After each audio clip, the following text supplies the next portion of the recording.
বিসমিল্লাহির রহমানির রহিম। শুভ সকাল সকলকে। ইউটিউব চ্যানেল বিপারবির পক্ষ থেকে শুভেচ্ছা জানাচ্ছি। বিপারবির প্রতিদিনের আয়োজন আজকের সংবাদপত্রের শিরোনাম আপনাদেরকে জানিয়ে দেব। আজ 2রা ডিসেম্বর সোমবার। অনুরোধ থাকবে যারা আমাদের চ্যানেল নতুন তারা চ্যানেলটি অবশ্যই সাবস্ক্রাইব করবেন। প্রথমে দৈনিক কালের কণ্ঠ তারা শিরোনাম করেছে হাসিনার আমলে 24,000 কোটি ডলার পাচার, একটি রিপোর্ট করা হয়েছে। এছাড়াও 15 প্রকৌশলীর ঘাড়ে হত্যা মামলা, ঢুকছে গণপূর্ত। তারেক বাবর সহ সবাই খালাস, এটি রিপোর্ট করা হয়েছে। এছাড়াও মামলা মুক্ত হয়ে ফিরছেন তারেক, সেই রিপোর্টটিও আছে আজকে কালের কণ্ঠে।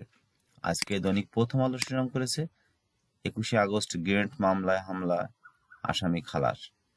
9 আসামিকে গ্রেপ্তার দেখানো আবেদন আজ শুনানি, একটি রিপোর্ট করা। এছাড়াও আওয়ামী লীগ আমলে পাচার 28 লাখ কোটি টাকা, একটি রিপোর্ট করা হয়েছে। দৈনিক ইনকিলাব শিরোনাম করেছে ইসকন নিষিদ্ধের দাবিতে ঢাকা, চট্টগ্রাম সহ সারা দেশে বিক্ষোভ, ষড়যন্ত্রের প্রতিবাদে উত্তাল দেশ, একটি রিপোর্ট আছে। আজকে দৈনিক সমকাল শিরোনাম করেছে 21শে আগস্ট গ্রেনেড মামলায় বিচার প্রক্রিয়া অবৈধ। এছাড়াও আওয়ামী লীগ আমলে 15 বছরে 28 লাখ কোটি টাকা পাচার, একটি রিপোর্ট সমকাল করেছে। এছাড়াও আদানি চুক্তি বাতিলের পথ খুঁজছে বাংলাদেশ, এই শ্বেতপত্র একটি ঐতিহাসিক দলিল, প্রধান উপদেষ্টা, সেই রিপোর্টটি করা হয়েছে।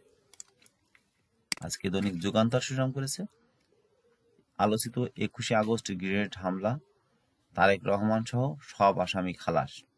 অর্থনীতি শ্বেতপত্র প্রকাশ, 15 বছরে 28 লাখ কোটি টাকা পাচার, সেই রিপোর্টটিও করা হয়েছে। বিএনপিতে স্বস্তি, রাজধানীতে আনন্দ মিছিল, একটি রিপোর্ট করা হয়েছে।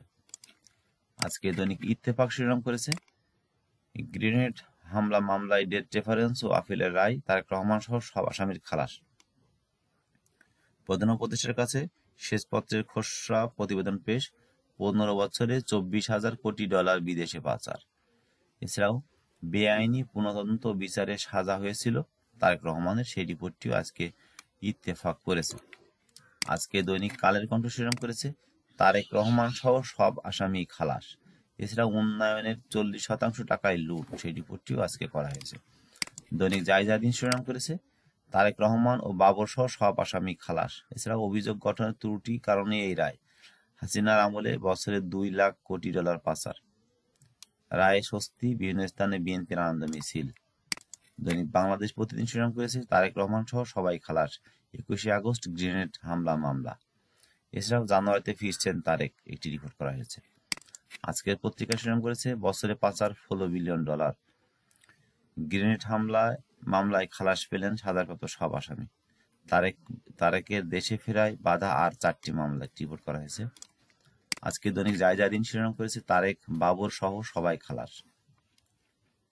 দৈনিক মানব কণ্ঠ শিরোনাম করেছে তারেক রহমান বাবর সহ 49 আসামি সবাই খালাস, বিচার ছিল অবৈধ, আইনগতভাবে গ্রহণযোগ্য ছিল না, হাইকোর্ট বলেছেন। এছাড়াও শেখ হাসিনা বলে বছরে পাচার 16 বিলিয়ন ডলার।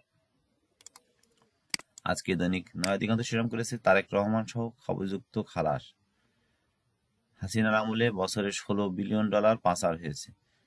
তো এই ছিল মূলত আজকে ঢাকা থেকে প্রকাশিত জাতীয় দৈনিক পত্রিকাগুলো শিরোনাম। অনুরোধ থাকবে যারা আমাদের চ্যানেল নতুন তারা চ্যানেলটি অবশ্যই সাবস্ক্রাইব করবেন। ভালো থাকবেন, সুস্থ থাকবেন, আল্লাহ হাফেজ।